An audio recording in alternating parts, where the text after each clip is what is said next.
Okay, going live lah. Yep, sure.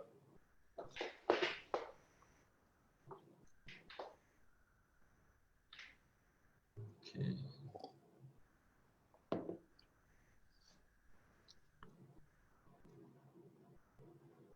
Okay.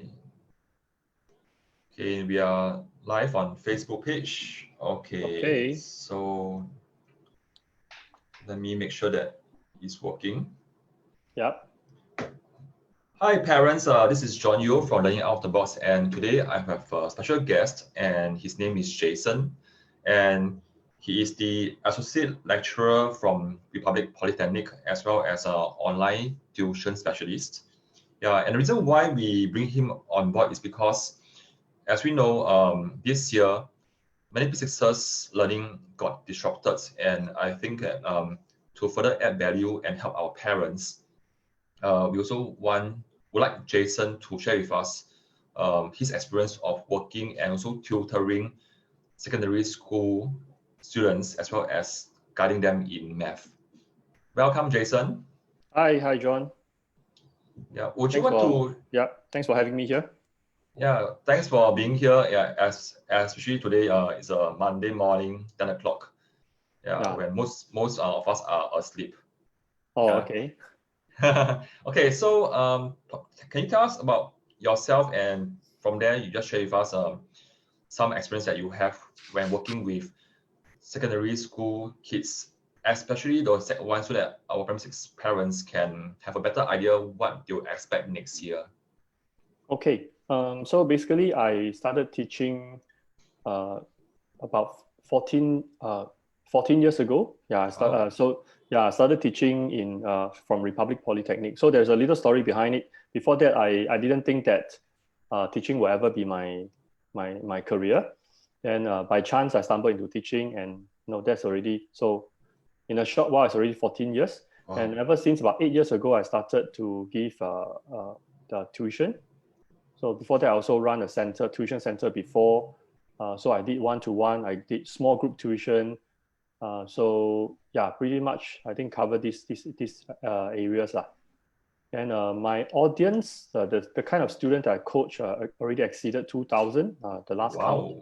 Yeah, so mainly they are teenagers, so ranging from 12, 13 years old all the way to 18, 19 years old.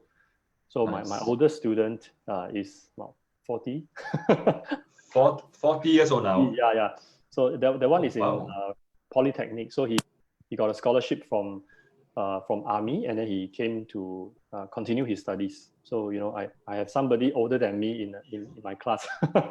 Wow. So yeah, that's pretty interesting experience. Yeah, so that's pretty much my experience. So in the journey of helping over 2,000 students, would you be able to share with us like which are your experience with the children that left you the deepest impression? Okay, because today we are talking about secondary, right? Yeah. So I've actually prepared a few points to talk about how not to struggle in secondary school as you transit from PSLE to secondary school. Now, awesome. Just a little bit of background. I didn't have my primary school in Singapore. I'm a Malaysian, and I got my primary school education in Malaysia. So how I came to Singapore is through this ASEAN scholarship exam. And then I took entrance exam to the Chinese High, which is the Hwa Chong now. So I passed, and then that started my journey. So I think to compare with many children who have their PSLE education in Singapore, maybe I can really identify with the kind of struggle that they go through when they are in secondary one. Because when I started my secondary one, I can't even speak proper English. I remember in my first lesson, my form teacher was an Australian lady. So she couldn't understand Mandarin, and all I could command was Mandarin. And I remember having to hold my pee for the whole day because I didn't know how to ask, may I go to the toilet? Oh. Yeah, so it was very challenging. So yeah, I have a lot of stories always to share with my students. Okay, so if you ask me, what is the one deepest impression that somebody can has left in me, right? Was one of these guy that I coached. He almost got retained in Sec 3. And I was doing home tutoring for him that time. So now I don't do home tutoring anymore. So I went to his house and all these things. And I can see that from the setup of his room, I can see that he's actually a very motivated guy. But he was also struggling a lot with angst, teenage angst. So he has very, very interesting messages, conflicting messages on his wall. He will write big words like, appreciate what you have. Other people don't have all these things. And then at the same time, I can hear him shouting to his mother and his mother shouting back at him. And then he doesn't talk to his mother, and the mother has to find out everything from me through text. Yeah, so basically there's a communication breakdown. But that is not uncommon, but especially for teenagers. But one thing that I noticed about him is that he has a very strong vision, and his goal is crystal clear. So other than those big words that he pasted on in his room, right? He has also aeroplane models all over it, and then he has big posters of aeroplanes. So I try to understand him, because it's really impossible to teach when somebody is angsty and preoccupied with a lot of things in his mind, and then he will be the first few lessons he'll be looking at me like, who is this uncle trying to come into my house? And then my mother paid him some money and he come and teach me. Why should I listen to him? So it's really a process of becoming friends with them when I teach teenagers. It's not that much about I'm an authority that you must listen to me. Yeah. So in the process, I find that he really has very strong vision of what he wants to be, and I think that is really his saving grace for all the challenges he has. He almost got retained in Sec 3. That's when I started to teach him. And he struggled through Sec 3 and Sec 4.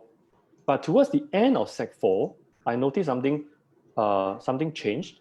I think he was still struggling. Like he moved from F9 to C5, C6, and then he struggled sometimes like B, sometimes C. But about 2 months before O levels, he got very, very focused. And then I will receive text from him at midnight, sometimes 1 a.m. And he'll be asking me how to do this. Wow. So, and then I got to know that he combed through the 10-year series a few times. Wow. Yeah. And that brought him all the way from F9. In the end, he got an A2 for his E-Math. Wow. To me, that is like, okay, some people may say, A2, it's not even an A1. But to me, that's like a ultimate comeback story. And that gives me a lot of satisfaction as an educator. Yeah, and I'm very happy for him. So when you teach him, and he improved a lot in his math. So what do you think is the key factor that make him super motivated to want to do well? Okay, so this is actually something that's outside the points that I want to talk to, and I'm very glad that you actually bring this up. Yeah. I think secondary school kids, right? We have to empathize with them because they suddenly moved from 4 subjects to 8 subjects. So you are doubling the number of subjects. So it's not like, and some of us, it depends on your foundation. Some of us don't really have to struggle with all subjects. So maybe you have tuition for math, maybe tuition for science, but maybe for English you're fine, maybe for Chinese you're fine. But when you move up to secondary school, suddenly you have like subjects like geography, humanities, like, what is this? And so suddenly time management skills become very, very, very important. I think you talk a lot about time management skills. So I think it's great work that you are doing with parents to start building time management skills of their children since primary school. So that's a huge thing, time management skill. And another point is really that everything in secondary school, okay, can be learned. I can't speak, okay, I cannot probably speak for all subjects. I'm not a humanities teacher, I'm not a language teacher. But as far as math and science go, okay, everything in secondary school is highly predictable. And it is, if you look at the kind of question that's set, right, you can see how how the exam setters are struggling to come up with original questions that nobody has seen before. It is not easy to wow parents or students with something that nobody has seen before while you stick within the syllabus. Yeah. So if you take 10-year series from for math, you flip through, you realize that, hey, actually every year the questions are pretty much the same. So that's why that student which I mentioned just now, right, he was able to drastically improve his grades, right, by doing 10-year series repeatedly. And he gets so familiar with the questions that the question come out, he know how to do it already. The steps are already ingrained in him. Yeah. So that is something about secondary school mathematics. The focus is on procedures. I know that recently there has been a shift for secondary school education, mathematics, to be more focused on real life applications. So you do see the kind of question that talks about real life things like how you pay your electrical bill, how much water is there in the reservoir of Singapore, maybe the recycle bin, how big is it, how much trash can it contain, or Simakau landfill, what is the scale in terms of Simakau landfill actual area versus the map. Yeah, we do see more and more things like that, but by and large, right, I would say that the majority, maybe I'm just plucking a figure, maybe 70% at least of the kind of questions that you encounter in secondary school are predictable. So it is possible to, through hard work, practice, discipline, okay, and somebody to guide you, you really score well for secondary school. It is not like math Olympiad. Yeah. So yeah, that's the predictability. Actually, that's the first thing that I want to mention to parents about secondary school mathematics. It's predictable. And I can you hear me? Yeah, can. Okay. Yeah. And I totally agree with you that that parents somehow can teach their children to spot the questions. Yeah. And I guess that for teenagers, when they reach Set 1 to Set 4, somehow because of the assistance of 10-year series, probably it also is like a trend for students. In order for them to do well, is to buy 10-year series. Yeah. So how can parents actually start to teach the children even right now as they are going to sit for their PSLE in September to spot questions? Okay, I think in terms of mathematics, primary school mathematics, you are really the expert here, so I can't really comment much on. I will say that probably, I think maybe you can share with us in terms of the skills, because I think you work with many teenagers, and how can they actually start to pick up the skills even right before and entering Set 1? Okay, so yes, I think that in that sense, I can contribute some points. Right, I would say this in terms of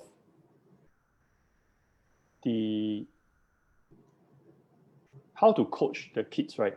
In preparing for secondary school. So we must first understand, in secondary school, there is one skill that is very prized. So that is the ability to write clear working. Wow. Many lower secondary, like Sec 1, Sec 2 students whom I coached before, right? They suffered from this. They like to process everything in their head, and then they just write down the answer. Because this skill of writing down and explaining your steps, right, is not very much practiced in PSLE. Even though I understand that PSLE students are required to write down working, okay, But the working often is just numbers. Like for example, you have an addition problem. So as long as I see that there are two correct numbers added together and then equals to a certain thing, that's considered working. And you are awarded marks for that. Yeah. Okay, so this form of working, right? This form of discipline in writing down your working, right? Okay, should be emphasized and should be built on. Okay, when parents prepare their kids for secondary school. Yeah, so I would say that under no pressure of exams or time constraint, okay, maybe after PSLE, when kids are really resting at home and parents often complain that play game every day, just sleep and play game and eat. Okay, so how parents can help to prepare, right, is to teach them to explain the steps and to write down simple statements.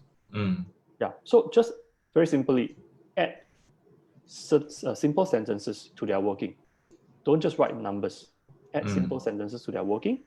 Okay. There should be understanding that in exams, it is okay not to write long sentences because time constraint, right? But in practice, we should learn to write sentences to explain what each line means. Like, for example, the total number of water in the tank after tap B was turned on. Okay, this is a very, very long sentence. So in exams, I wouldn't encourage you to write down everything because you will run out of time. But in practice, you should learn to write it down for two reasons. Number one, okay, when your kid gets stuck in solving the problems, you can look at the question and then their train of thought. So that's number one, for guiding thoughts, right? Number two is to check errors. So if you have just a lot of numbers, okay, sometimes kids, they develop a bad habit of, just treat your working area like a post-it note. So they just post their working here and there, not even line by line. So that is probably one of the most disruptive and unhelpful habit that I can see in secondary school kids. So it's very hard to trace their working, and then you have to, as a marker, you got to find, wow, where is this working? Is it like part of the left side or is it part of the right side? Yeah, so that is the one thing that kids should avoid. Write down their statements line by line with sentences to explain, so that later on it's easy to check your error and also easy to facilitate a discussion. Like, I can, if I see how you think step by step, then I can know how to guide you where went wrong. Yeah, so that is something that parents can help. Okay, I have a next point. Is it okay? Yeah. Please go on. Yeah, okay. Another thing is that I noticed secondary school, Sec 1, Sec 2 kids, right? They often struggle with the language of the question. Now, if you just open a 10-year series of secondary school, Sec 1, Sec 2 versus PSLE paper, you'll notice that the language they use is very different. Sec 1, Sec 2 languages, right, are very academic. Yeah, so they will say, let the unknown, okay, let X be the unknown, So oftentimes, right, I find that my students, it's not that they don't know how to solve, but they don't know what the question is asking for. So the questions take a lot, and then they don't know what it's asking for, so they can't solve. But when a tutor come in, and tutor look at this and say, okay, this is what they want, okay, then everything got unraveled, and then the kid say, oh, this is what you want. I know the answer. This is how I work out the answer.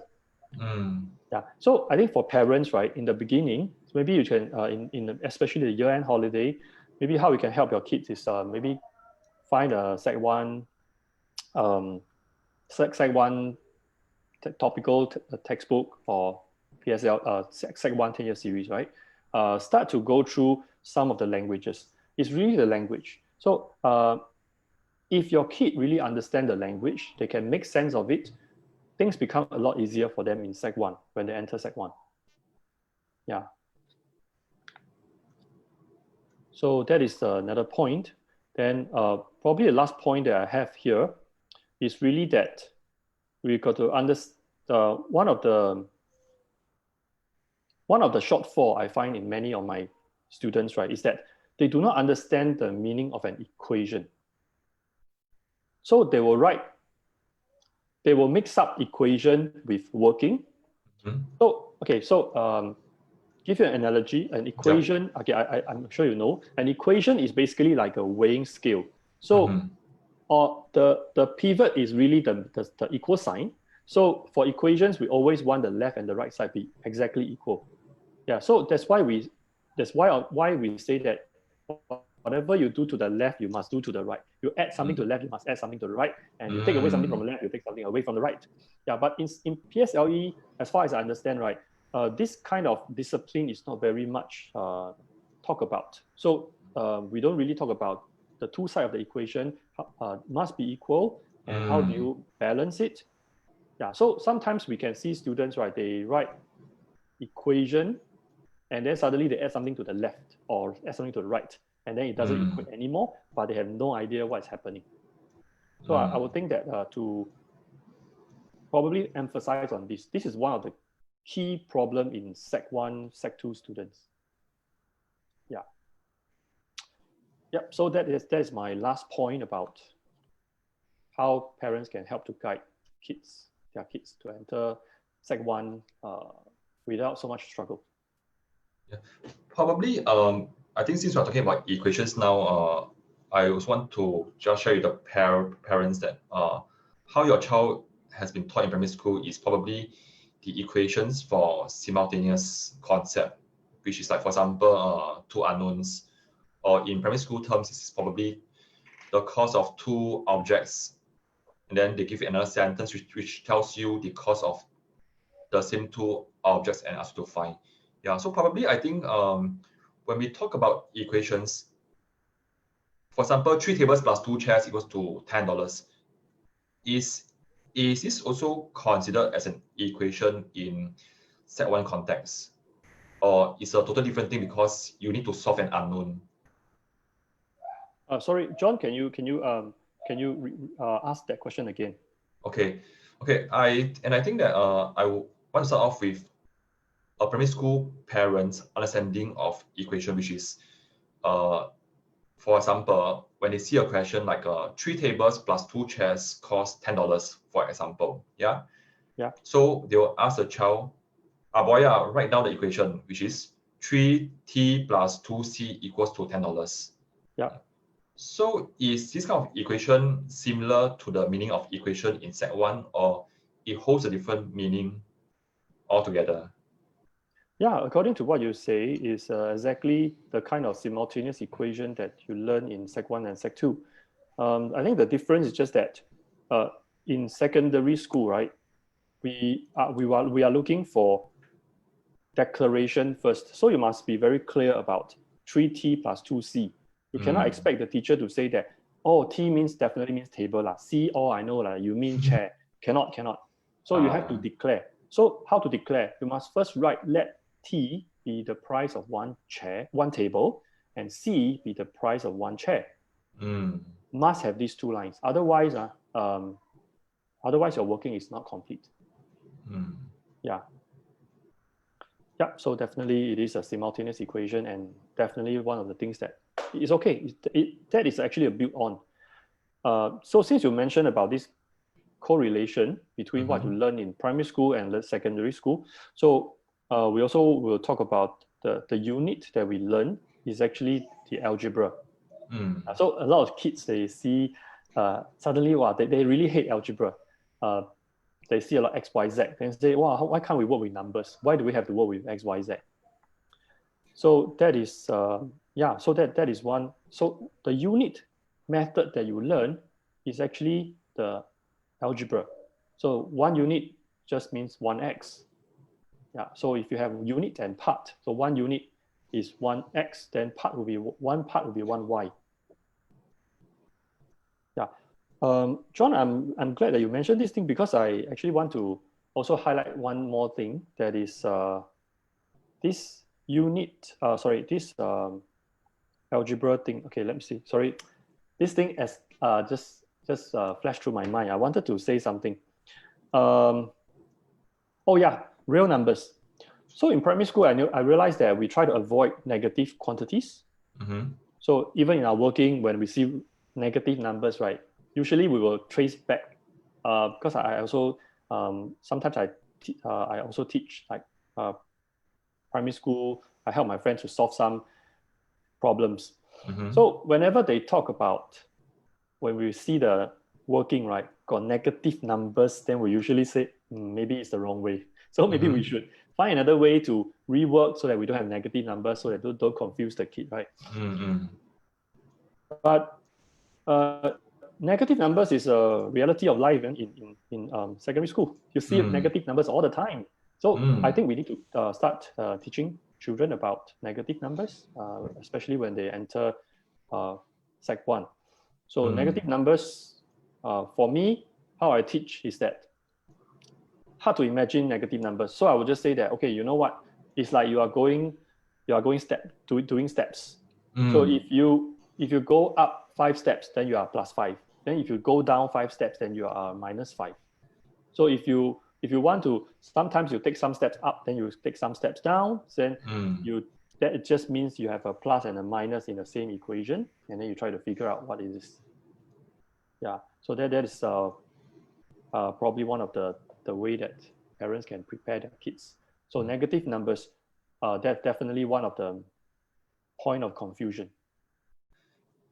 Probably, in my experience of having taught primary school children, I realized that primary school kids are also exposed to negative numbers. Mm, Yeah, like for example, in P5, they have this question which is related to guess and check. And for parents who are watching right now, probably you have seen questions like in a quiz, the children will get 3 marks for every right answer, or he'll have 2 marks deducted for every wrong answer. Yeah, and these kind of questions are getting very common in primary 5 and 6 to test them on the concept of having marks taken away from wrong answers in a question. Yeah. yeah, So glad I to see teach that. them, I also use a number line to help them to see that in fact the gap is wider and not just minusing off from two numbers.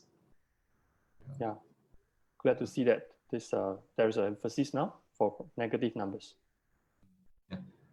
And also another common question that I get from parents is because I heard from you that working labels, or in my own world, I call them statements. Yeah. And many parents say that, it's really hard and almost a struggle that they have to get their children to write down the statements. So how will you encourage a parents to to get their children into the habit of writing statements? Oh, this is a really tough one. Yeah, it's a very tough one because I think it could be, and it could even be a worldwide issue when a parent has a child who doesn't want to listen. Yes, yes, yes. I Yeah, definitely can empathize with that. It is uh, it's not easy because I yeah. think for kids, right? Sometimes we can't fault them because Mm, their mind move very fast, and to them, especially for simple questions, and if you're in Sec 1, right, the kids may be thinking that why so leceh, there's a Hokkien for why so troublesome, mm, mm, why do you want to be um, so difficult with me? No, I know the answer already. Let's get it over and done with. But maybe okay, I always believe that if you understand why it should be done, then you have a higher tendency to want to do it. And because when you come to secondary school, there's a lot of changes in the way that we can deal with kids. They are no longer the kind that I ask you to do, then you do. You see a mm, lot of teenage, maybe rebelliousness coming in, and then they start to think that I've grown up, so don't tell me what to do. So in my experience with dealing with teenagers, you definitely have to get the buy-in from them. So one of the key skill that we are talking about here in writing down statement is really what we call a computational thinking. Now, mm, it's a big word. What computational thinking, right, is what is actually a very scientific method to break down your thinking into steps. Break down your thinking into steps. So writing statement is just that, breaking down your thinking into steps. Yeah. So and you can tell them, right, computational thinking. They can go and Google any website. It is one of the key skills, okay, for future readiness. So in the future, right, a lot of things you have to have computational thinking. Now, why is that so? I think because you run a company, you know that when you want to implement systems, when you want other people to understand what you want them to do, you have to lay down the steps. So this is actually a skill to teach them. It's not only about mathematics; it is about their life. So they will need this skill, and it will be useful for project management, for whatever. So maybe parents will have a higher chance, okay, to get this through to the kids, that it is not daddy, mommy trying to be difficult with you or try to make you spend 20 minutes to solve this instead of 10 minutes. Because we are training a skill here. We are not trying to just get the answer. The answer is at the right at the back of the book. You can just flip it and get it. But why do we have to go through this one? Because we are learning a skill called computational thinking, and that is really important in everything you do in the future. Yeah, so that is my advice. So it sounds like to communicate to the children and also trying to understand from their perspective, because they are no longer like the primary school kids that who you have, and they're already grown up or trying to search for their identity and going through another transformation from a child into a young adult. Yes, that's right. I also have this little technique which I use. So if somebody tells me that I don't know how to write down the steps, so I will just ask them, okay, now read through the question first. Okay, can you tell me all the things that you noticed? So write down those statements of facts. So I will say the first one, go through together with them, ask them to read the question. Write down the facts that you see. So if you see that, oh, okay, the swimming pool the length is 100 meters, the width is 50 meters, write that down. Okay. So if they ask, hey, but daddy, mommy, how come the question already has it? Why must I write down? No, because this is, we are trying to write down how you think. We are not trying to write new things. We are trying to write down what you think. So write down the facts. So then the second thing is to get them to try to think. So from these facts, then what is the implication that you see? So implication can be things like, oh, I have the length and the width, I can find the area. Okay, so you can get them to do that, and then write down the implications, and then find out what the question wants, and then from there solve the question. So as you go through this, right, the steps, so you can see that actually we already map out what they think. Yeah. So if this doesn't work, okay, for some children who cannot deal with this, right? Probably another way is to like a bit like a scaffolding or a facilitated way, is that you get those worked example from this 10-year series. You can just easily get it from popular bookstores. Photocopy or you scan a worked example, and then you delete all the working, leave the statements. And then you ask your kid to fill in. So this will give them a discipline of, oh, okay, so this is what it means to fill in the blanks, to have statements. Otherwise, it will be very, it is maybe too steep a learning curve. It is not native to them to know how to pen down my thoughts. Yeah, so that is probably one of the scaffolding that parents can do. It really sounds interesting, because I keep hearing that that this is what a parent can do to support the child, and I also agree with you that support from parents is very important because, in my opinion, the best supporter for a child is always the kids. And in my experience of having worked with children and youth, because in the past I used to be a social worker by profession, and I work with hundreds of youths, Sec 1 to Sec 4, and I learned that the respect has to be earned in a sense, and I think it also applies at home as well. Yeah, so for parents to really start helping the child, so should the parents go head in first to the academic, or probably try to understand from the child's perspective? What do you think works best here? Well, this is a very, very good question. And as educators, I think we know that you must go, the way to your head is actually to your heart. There is no way that you can force your way in, especially you are talking about teenagers.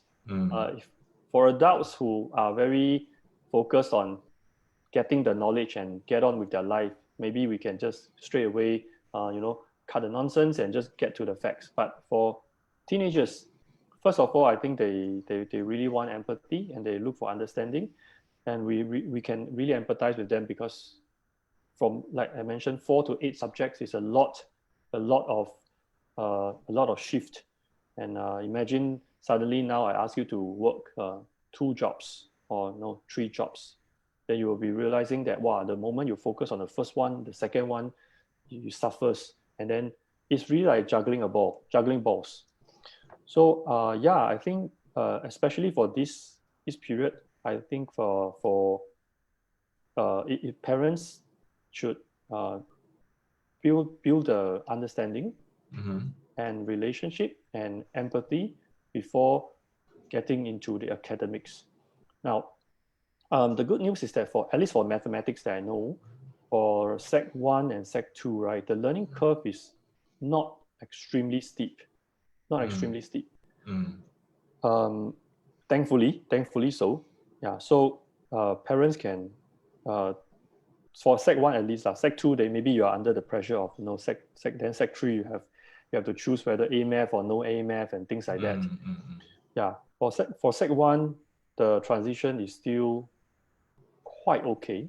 Yeah, you will have your challenges, but I think it's quite okay. So parents will really think that can spend more time to understand what they're going through. Yeah, so go through the heart before the going to the head. Great sharing. Yeah. So we have come to almost the end of the interview. So let me try to summarize what you have shared, because I think there are so many gems here that even for myself, I have to take notes, because I can see some pre-teen behavior in my eldest kid as well. Yeah. So for parents who are already watching us live, feel free to ask any question, because in this interview we have our special guest Jason, and he is an associate lecturer as well as a secondary school math tutor.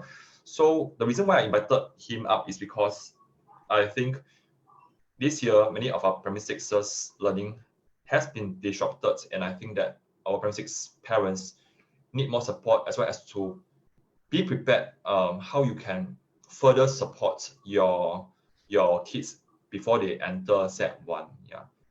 So out of the many tips that you have shared, like writing statements, highlighting keywords, to having the positive attitude, and even parents befriending their kids. So if a parent comes up to you and asks, Teacher Jason, I have so many problems that I'm facing right now. So which one should I start off first? Because I only have so little time. Okay, this is a tough one. I'm thinking between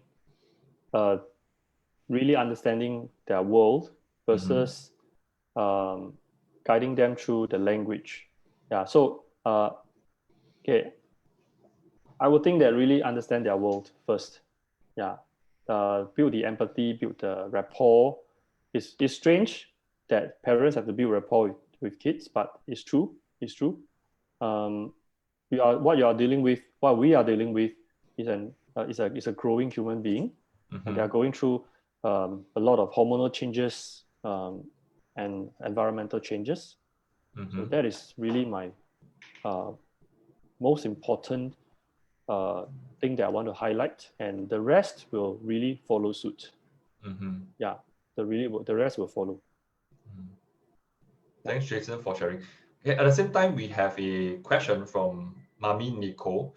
She asked, is it true? Oh, she have a few questions. Yeah, probably parents are, okay, because I know this mom and her kid is in P6 this year. So I guess parents have a lot of anxiety in, so what will happen next year? Yeah, because it's a new phase, not just for the kid, but also for the parents. So she's asking, is it true that maths gets easier in secondary school? And she asks, is it less problem sums? And because primary school students are hindered by language aspect, so they don't do well. Yeah, so I think I can see a lot of like a myth here. Yeah, but I think I'll leave it to you to share. Yeah, because you have lots of experience with teenagers. Okay, so I think it's Nicole, right? Yes, so, yes. Yeah. Okay. So my opinion is this: that yes, in a way, you can say that secondary school mathematics is easier. Okay, it's easier because it's predictable. So I will only say this: it's easier because it's predictable. The moment you put in your effort to learn, to go through the practical worked examples, to understand what kind of question they ask, right? It is really predictable. And so it is possible to score very high. Okay, I'm not an authority in primary school. So, but what I heard is that sometimes even adults get stumped by primary school problem sums. It's like you really don't know what and how to approach it, and then you don't have the formulas to help you. Yeah, so that's one of the frustration when I just started, helping my friends to solve primary school problem sums. It's like I will look at it and say, "Hey, this is simultaneous equation, very easy one." Then they say, "No, sorry, my kid haven't covered simultaneous equation, can't do that." Then I'll be I have to think about some other ways, draw the models and stuff like that. But for secondary school, the formulas are very predictable, and in fact, you just have to figure out. The first step is to figure out which chapter does this problem come from. The moment you know which chapter it comes from, right, then you can really simplify a lot of things, and you can start to eliminate. Oh, it's not this formula that they are testing. Is it the next one? Is it the next one? So I would say that it is predictable in that way. Practice helps a lot in secondary school. Yeah, so I hope that I answered Nicole's first question. Probably for me to add on is, in my opinion, for primary school students and common challenges that parents face is when you realize that your kids don't like math or lost the interest in math. Yeah, while probably it may be true that problem sums may be less or even easier in Set 1 or Set 2, but let's say if your child is not interested in math, probably you're not dealing with the math questions, but you need to manage your children's emotions as well as resistance to doing math. So what I suggest is also focus on helping your child to be interested in learning math, so that when they go to secondary school, it will become easier for you as well. Yeah, that's my opinion. Yeah. John, may I add something here? Yes, please go on. Okay, please go on. So this is okay. You just bring up a very important point, which is relevance. So relevance, right, is very important for secondary school kids because they are starting to develop. Maybe some they start to ask this question in Sec 1, maybe some in Sec 2, maybe some wait until Sec 4. But they really start to think, why am I spending my time learning this thing? Is it because adult asked me to? Yeah. So this question of relevance need to be addressed. So a lot of times I realized that I had to go back to the question, the example of the first example of about my students who is obsessed with everything aeroplane. So he found his why. He found his why, And he can see that, okay, if I want to know aeronautics engineering, if I want to be able to calculate the kind of capacity load and all these things, right, I need to know how to do these things. I need to know how to do these basic calculations. And I have to have my qualifications so that I can do something that I love. So for some of my students whose parents are businessmen, so when we do like those kind of area calculation, they will question me. They'll say, "Teacher, why are we doing this thing? Am I going to use it in the future?" I think this is the very, very dreaded question that all math educator will face. Okay, but we have to tackle it. So we have to ask them, what do you want to be in the future? And why do we do all these things? So to make them realize that, okay, so we are talking about skills like computational thinking. We are talking about skills like being able to explain my thoughts clearly. We are talking about things like being able to apply a formula in the right way, so that in the future, I don't have to reinvent the wheel and work through everything. So I think this point of relevance is something different from primary school to secondary school, and we need to take time to explain to them why. Yeah. That's an interesting perspective, probably coming from a creative aspect as well. And for me to add on is, in fact, my middle child used to not like to do math. Yeah, so recently in this circuit breaker, my wife got her to join in cooking as well and baking. And then she realized that it's actually more fun to pour water as well as pour water into the measuring cup, which helps her to learn volume as well as and also to doing the right mix. Yeah. And I realized that when she became more interested and probably she see the need or the relevance, like what you say, the relevance of math to the real world.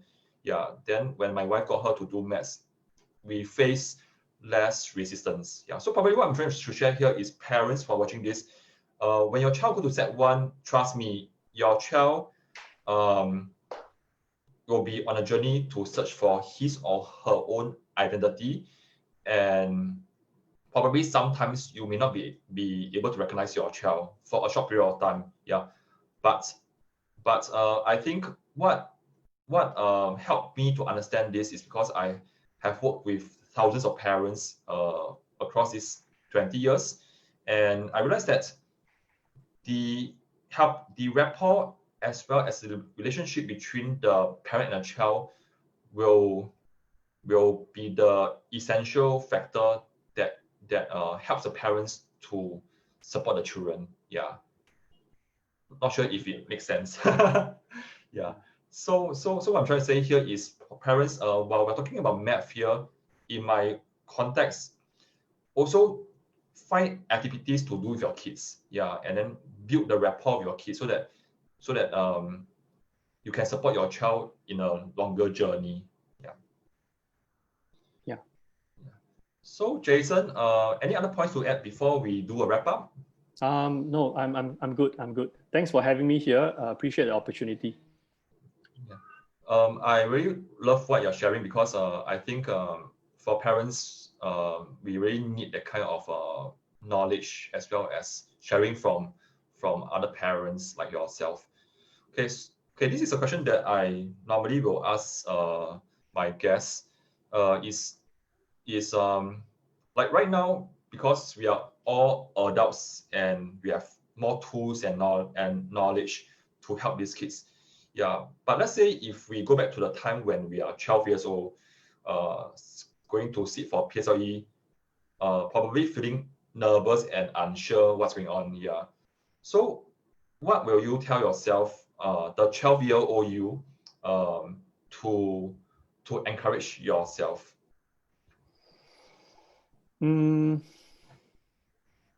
Or basically, you can share anything that you want. Yeah. I would say that. Yeah,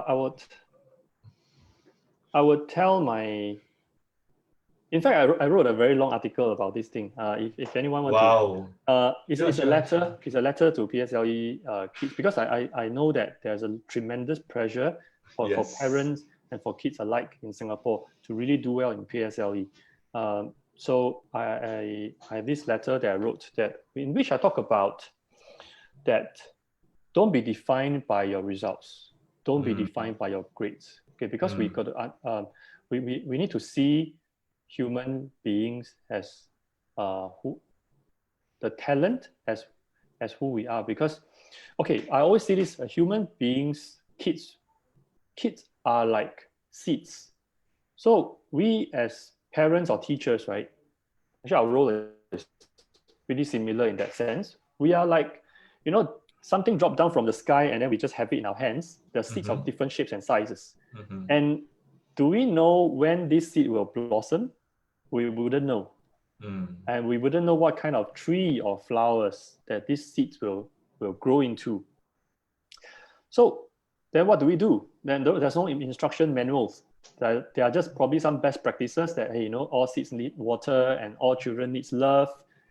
And we need to put them into nutritious, not nutritious, sorry, fertile soil. Just like we need to put kids into a conducive environment for learning.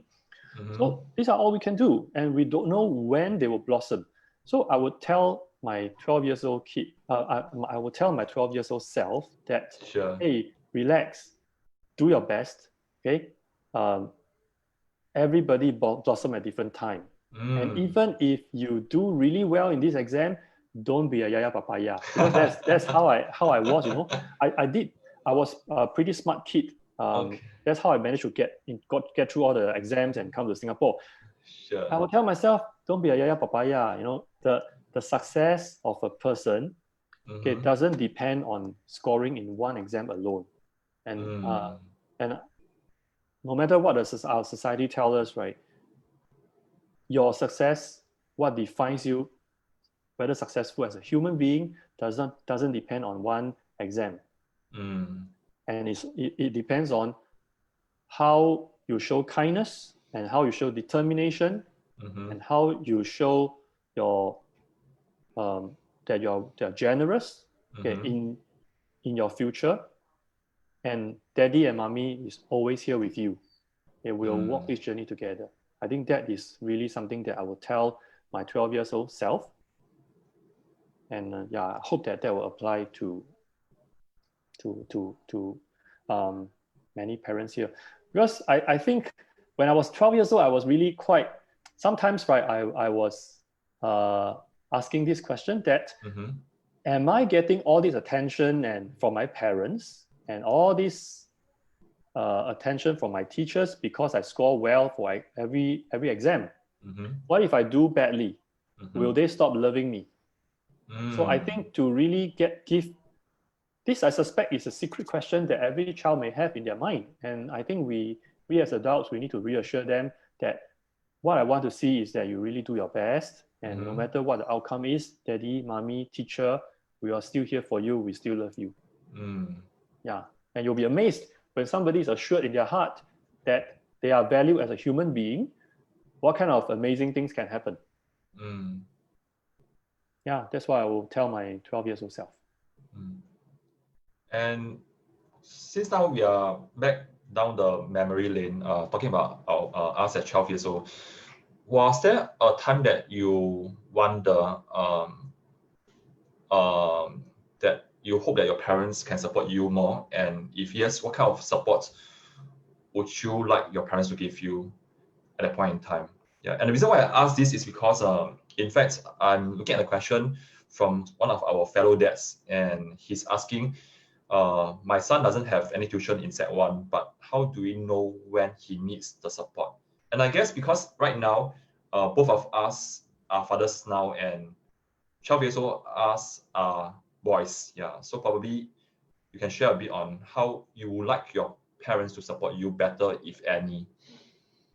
Okay. Well, I think the best time to hire a tutor is when your kid asks for it. Yeah, but I think as a parent, we will find that it's really hard heart-wrenching to see our kids struggling, and then if they consistently score badly, then you see that their morale is really low and stuff like that. So I would say that have a good discussion with them, have a good good talk with them, especially for boys, to let them understand that it is not a sign of weakness to ask for help. When I hire a tutor for you, whether a boy or a girl, it doesn't mean that you are stupid or you are worse than other people. I know stupid is a bad word. Yeah, it doesn't mean that. It doesn't mean that you are worse than other people. It just means that you probably need some guidance from somebody who has done it before, and that will unleash your potential. That will unleash your potential. I think that's really that's the truth. Because I don't believe that anyone is stupid or anyone. Sorry, okay. I don't. You have a judge there. I don't believe that. I think I really buy what Sir Ken. Sure. Okay, and it happens, yeah. It's okay because while you're trying to fix the mic, when I see your girl appear, it reminds me of my youngest, who will zoom bomb my interview. Yeah.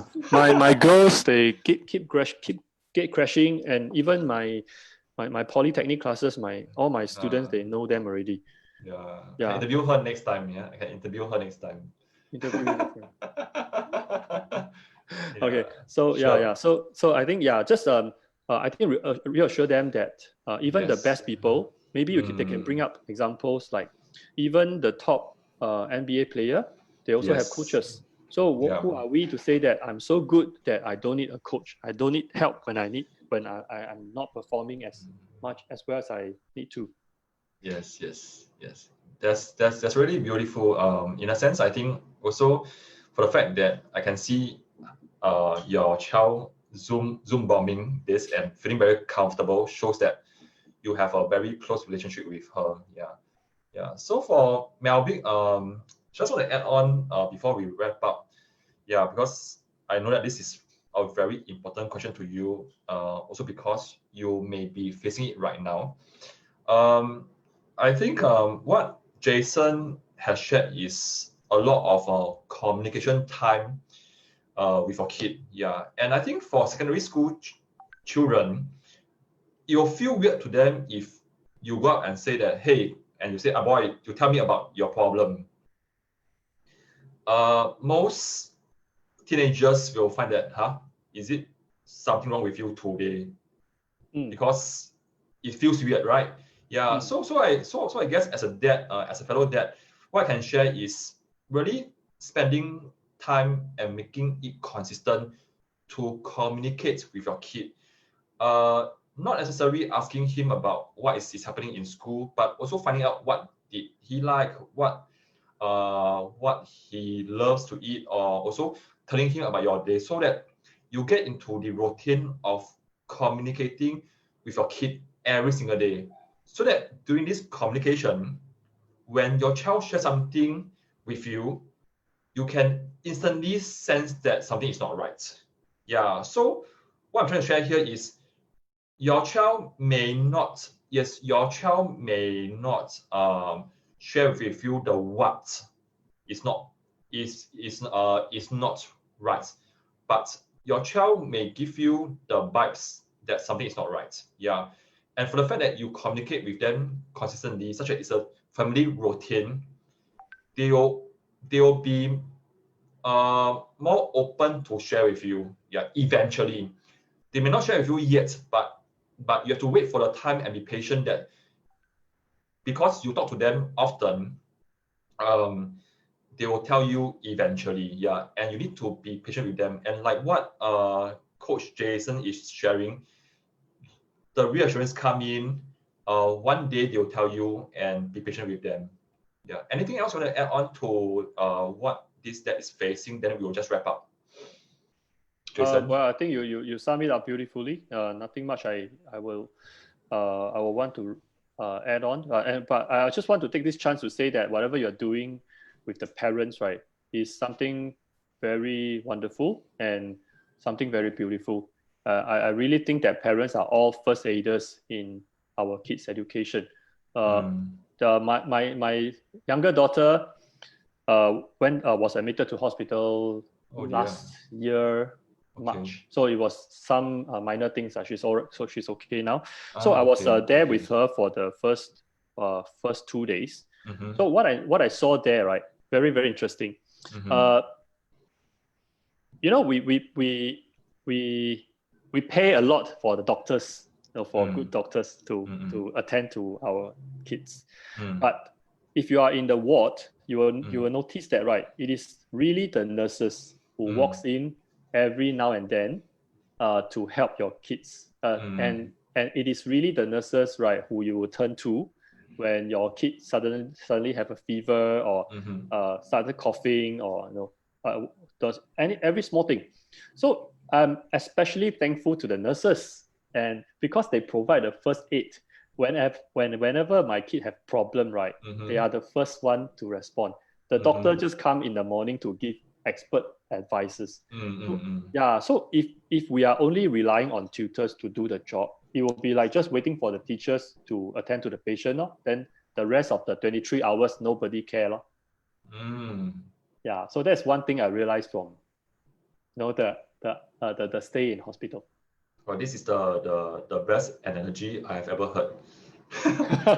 Yeah. And I think I totally resonate with that. And thanks for the compliment. The reason why I'm doing this is because as much as we are talking about math, and the reason why I invited you is because I can resonate with your philosophy and your value in terms of educating kids as well. And for the fact that your child is able to come in so comfortably, and I can really see the relationship, how close you are. And I think you are definitely not just a good teacher, but a good mentor to the children.